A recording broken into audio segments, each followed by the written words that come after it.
What is up, everyone? Welcome to a week of a live-in renovation. We are leaving for vacation this weekend, and we are trying to wrap up a lot of things at the house with our full-time jobs, with our personal lives, and all of our other responsibilities, while still trying to stay sane and settle into this new home. Let me show you what we're working with. This second middle bedroom is my office, kind of just where we're dumping everything at the moment. Kyle's dresser.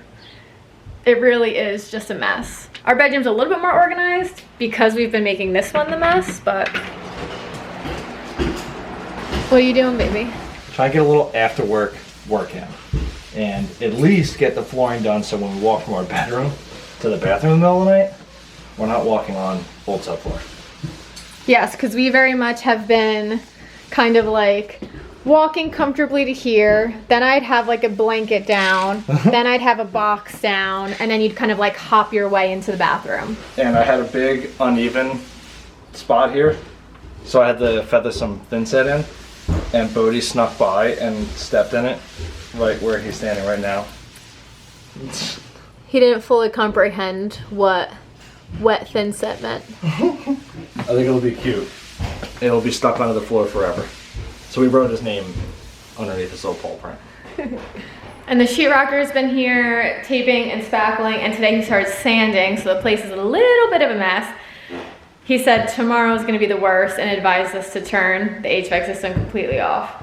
But now it's time for dinner, which is just burgers and spicy sausage sandwiches.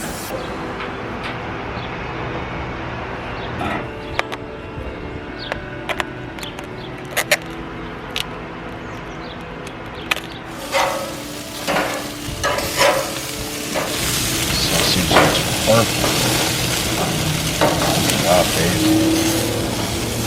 Killed it out here.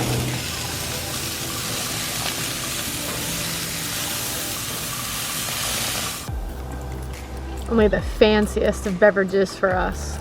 Lukewarm water from the gallon. Thanks, babe. You're welcome. I gotta say, you killed it. I'm gonna talk about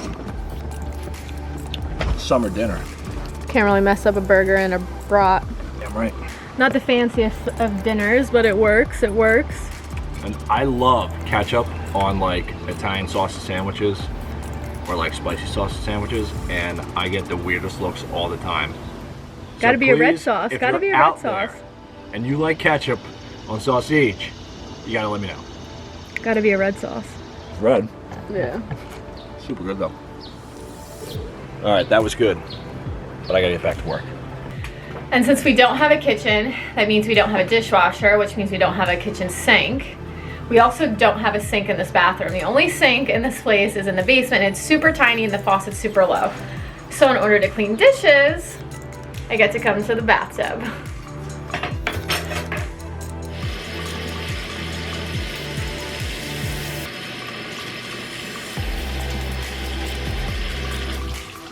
And now I get to walk these downstairs, because nothing's on the same floor ever.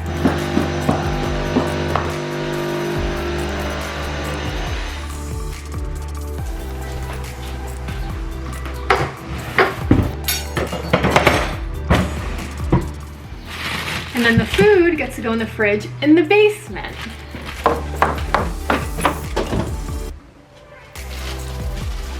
Of course, the fridge is off again. I don't know anything about that. And I get to cut down here and put it in upstairs.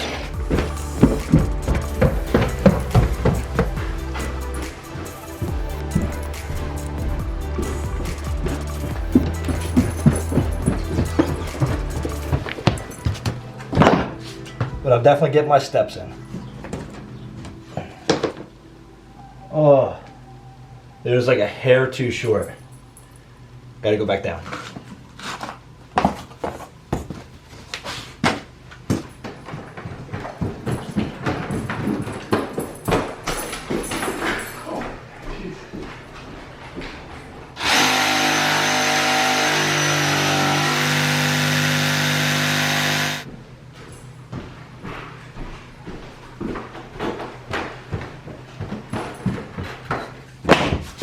I'm in a full-blown sweat.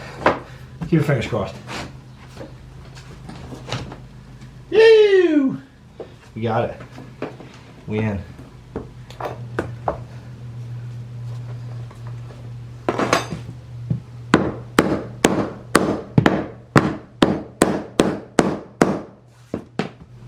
Toy. Looks really good. I just have to do that one little piece. Do I feel like doing it tonight?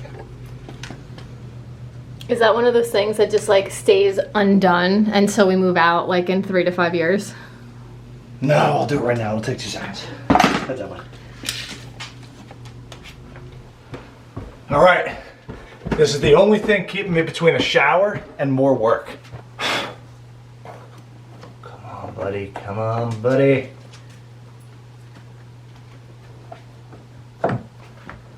It's too long. Are you kidding me? It's literally like... Where's my knife?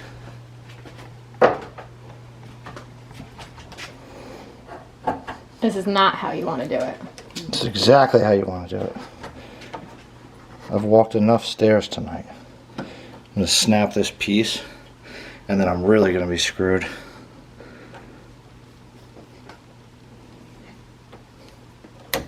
Why do they make it look so easy on the package? Oh, just cut it with, score it with a knife. Yeah, okay.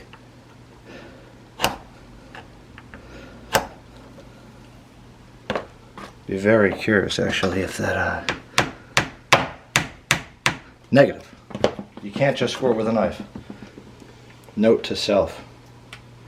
Actually, I could probably use a sharper razor, but this will do. Alright, I think that'll do it. What if I cut the wrong side? How funny would that be? Oh, I'd be so pissed.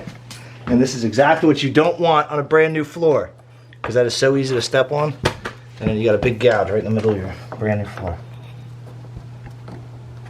There you go, kid.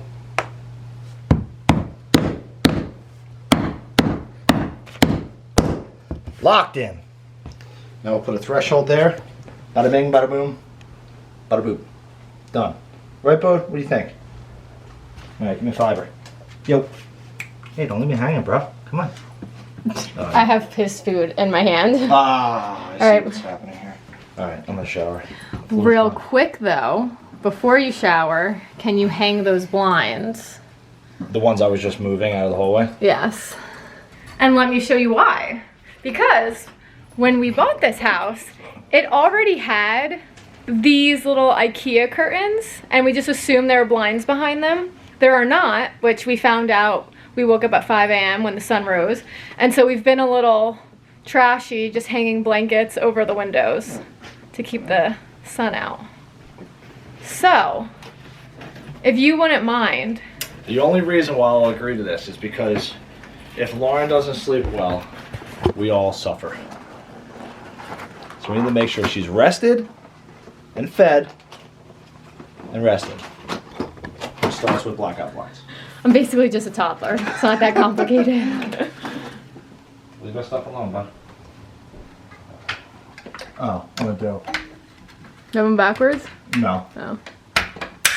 I was putting them up like, I was like hooking the bottom on and then trying to snap them up. You're supposed to hook the top on and then snap the bottoms in. Got it. So. Bam. Thanks. 2 out of 3. That's I'll fine. do this one. Okay. I'm on a roll. Do you want to put these curtains back up? Sure. Okay.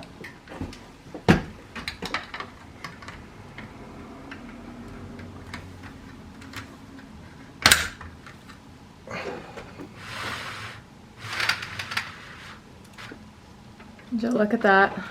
Sometimes you just gotta look at it. Actually, these are really nice. We'd use the cordless ones. Yeah. We could sleep in now. Have a nice clean walk to the bathroom. Life is good, people. It doesn't get much better than this. We're living high. TV room, it'll be better. What? So when we have a TV room, it'll be better. Who needs TV? Guys, this past May marked 4 years of investing in real estate together, and just last month in mid-June, we celebrated our 3-year wedding anniversary. And let me tell you, these last few years have been an absolute wild ride. From house hacking our first duplex in 2017 to growing our portfolio to 10 residential units and some self-storage, we've been investing longer than we've been married. And we always get asked, what is it like investing with your spouse? The short answer, amazing. That was a high kick. Hey! Baby, look at your feet. Hey. Hold on, wait. Look how dusty you are. Welcome to our new house. Woo! The long answer, it was hard work. I thought you were talking about up and down. You're not listening to me. I said that's not what I'm talking about. But we've picked up a few tips and tricks along the way, and we'd love to share them with you. When you invest with your spouse, you sort of have a built-in partner, and we think one of the main reasons our working relationship really works out so well is we both have the same level of drive and motivation to get to our goals. So first things first, you and your partner really need to sit down and talk about where you want this business to go. If I only want enough properties to help us go on a few nice vacations every year, and Kyle wants a large enough portfolio to allow us to quit our jobs tomorrow, those paths are very different, and we can guarantee that it's gonna lead to some stresses in your relationship. Now, seriously, let's be real. Goals change, and that's okay. But as long as you're frequently checking in with the other person along the way, you can level out any of those bumps in the road. Now, we actually do this by having weekly, quarterly, and annual meetings to ensure we're on the same page and on the same track. And if you want to see exactly what our annual retreats look like, you can check out our video, Real Estate Investing Retreat, Setting Goals for 2021. Once your goals are set and you're both moving in the same direction, you need to talk about who's going to do what and what the expectations are of each other. These don't have to be written in stone when you're first getting started. In our first year or so, we were both basically just doing everything together because 1, it was super fun, 2, we loved doing it together, and 3, we hadn't really discovered who was naturally good at what and how our different roles would be divided. This is where we really learned a lot about ourselves and each other. When you're working with your spouse, you get to see them in a different light. You get to work together to solve problems, support each other when things get a little hard, and celebrate the wins when you inevitably succeed. And we always say that working together takes your relationship to another level that isn't otherwise possible. Now, it definitely creates the opportunity for some lower lows, but with those come the highest of highs. When we first started working together, we definitely ran into some rough situations that were putting a strain on our relationship. Work was spilling into our personal lives because we simply didn't have boundaries. Arguments would spark because both had different ways to solve problems, and emotions ran high because it felt like so much was at stake. I was pissed that Kyle didn't think about the logistics when planning a renovation. And I'd be annoyed for her asking me every 5 minutes if I'd heard back from an electrician or a plumber. I did not do that.